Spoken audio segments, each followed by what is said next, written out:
और जिस दिन इस 85% के अंदर रसायन बनेगा, केमिस्ट्री बनेगी, उस दिन निश्चित तौर पे इस देश के अंदर जो सामाजिक न्याय है वो एजेंडे पे होगा और बहुजन समाज इस देश का शासक बनेगी। देश के अंदर जो है न्यायपालिका के अंदर रिजर्वेशन होना चाहिए, देश के अंदर जातीय जनगणना होनी चाहिए, देश के अंदर जो है जो अत्याचार है बहुजन समाज के लोग वो रुकना चाहिए, महिलाओं का भागीदारी जो है बहुजन आंदोलन में बढ़ना चाहिए। आपकी लॉ डिपार्टमेंट के अंदर लॉ सेंटर में दिल्ली यूनिवर्सिटी के मनुस्मृति को पढ़ाया जाएगा, लेकिन एकेडमिक काउंसिल की जो बैठक हुई है उसमें इस प्रस्ताव को हटा दिया गया है।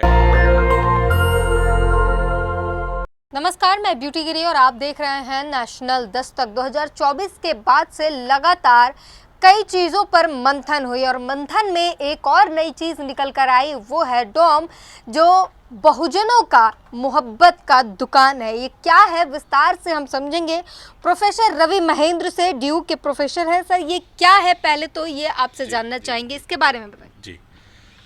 देखिए, मैं आपको बताना चाहूँगा कि 22 जून को कॉन्स्टिट्यूशन क्लब में पूरे देश से 300 बुद्धिजीवियों की एक बैठक हुई और उस बैठक के अंदर ये निकल के आया कि जो चुनाव हुआ है उसके अंदर किस तरीके से बहुजन लोगों में बिखराव हुआ है। बहुजन लोगों के अंदर जो बिखराव हुआ,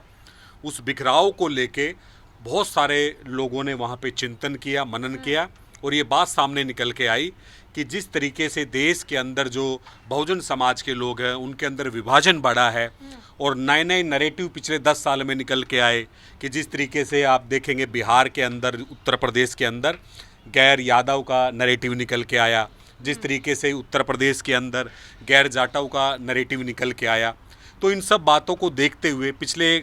2-3 महीनों से बुद्धिजीवी लोगों के अंदर ये मंथन हुआ कि कैसे बहुजन समाज के अंदर एक यूनिटी लेके आ जाए, कैसे उन लोगों के अंदर जागरूकता बढ़ाई जाए। तो इसी विषय को लेके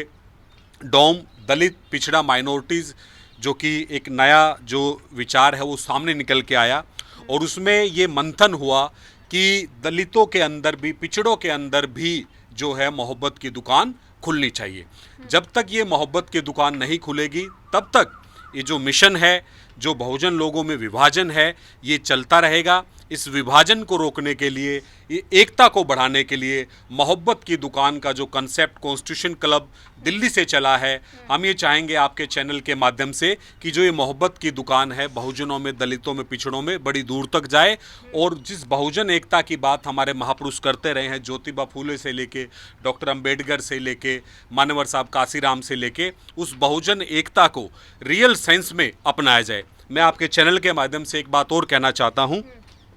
कि बहुत ज़ोर शोर से इस बात को उठाया जाता है कि बहुजन समाज की आबादी 85% है और इसमें कोई शक नहीं है, लेकिन मैं बताना चाहूँगा कि अगर 85% है तो ये जो 85% है ये एक मैथ का आंकड़ा है, ये गणित का एक आंकड़ा है और जिस दिन इस 85% के अंदर रसायन बनेगा, केमिस्ट्री बनेगी, उस दिन निश्चित तौर पे इस देश के अंदर जो सामाजिक न्याय है वो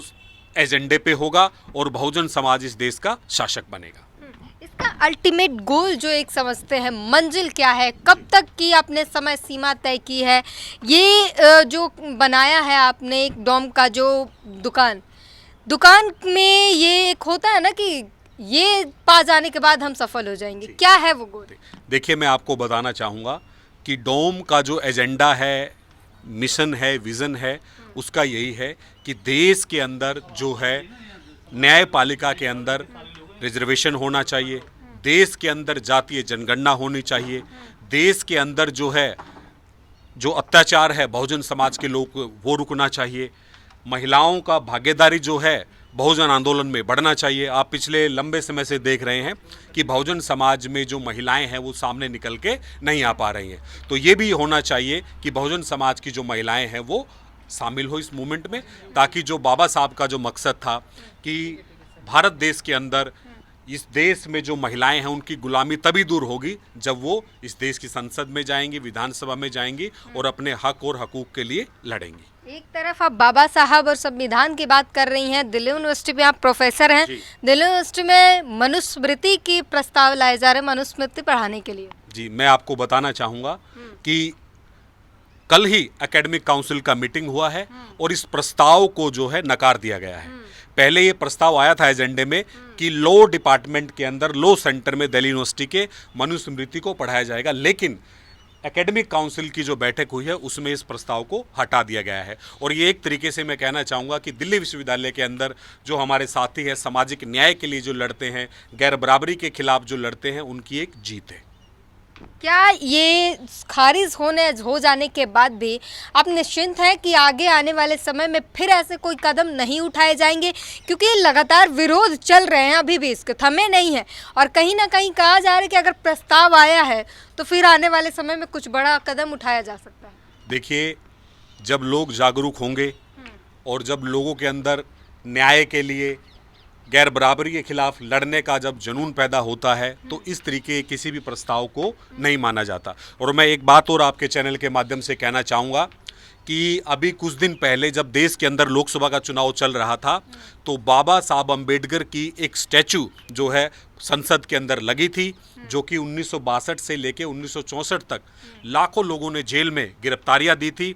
उस बाबा साहब की स्टैचू को वहाँ से हटा दिया गया है। तो मैं आपके चैनल के माध्यम से ये कहना चाहता हूँ, पूरे देश के जो सामाजिक न्याय को मानने वाले लोग हैं, डॉक्टर अंबेडकर को जो मानते हैं, फूले को मानते हैं, वो सभी इस लड़ाई में शामिल हो। और 9 तारीख को जंतर मंतर के ऊपर हज़ारों लाखों लोगों का एक धरना है। मैं कहूँगा कि पूरे देश से जो लोग हैं वो इस धरने में शामिल हो और निश्चित तौर पे इसमें सफलता मिलेगी। 9 तारीख कब, महीना का नहीं बता? 9 अगस्त को ये धरना है जंतर मंतर के ऊपर। और बाबा साहब अम्बेडकर के लिए, जी, बाबा साहब अम्बेडकर की जो स्टैचू पुरानी पार्लियामेंट से हटा दी गई थी, उसी जगह पे ये पार्लियामेंट में बाबा साहब की स्टैचू दोबारा से लगनी चाहिए। ये इस भारत देश के सभी जो समानता को मानते हैं, न्याय को मानते हैं, उनकी ये मांग है कि बाबा साहब की स्टैचू को वहाँ दोबारा से लगाया जाए। तो ये बड़ी बात है। और आने वाले 9 अगस्त अगले महीने ही में, मतलब वहाँ पर जंतर मंतर पर लाखों की संख्या में बहुजन आएंगे और ये वहाँ से जो है सरकार को चुनौती दी जाएगी, सरकार को आगाज़ किया जाएगा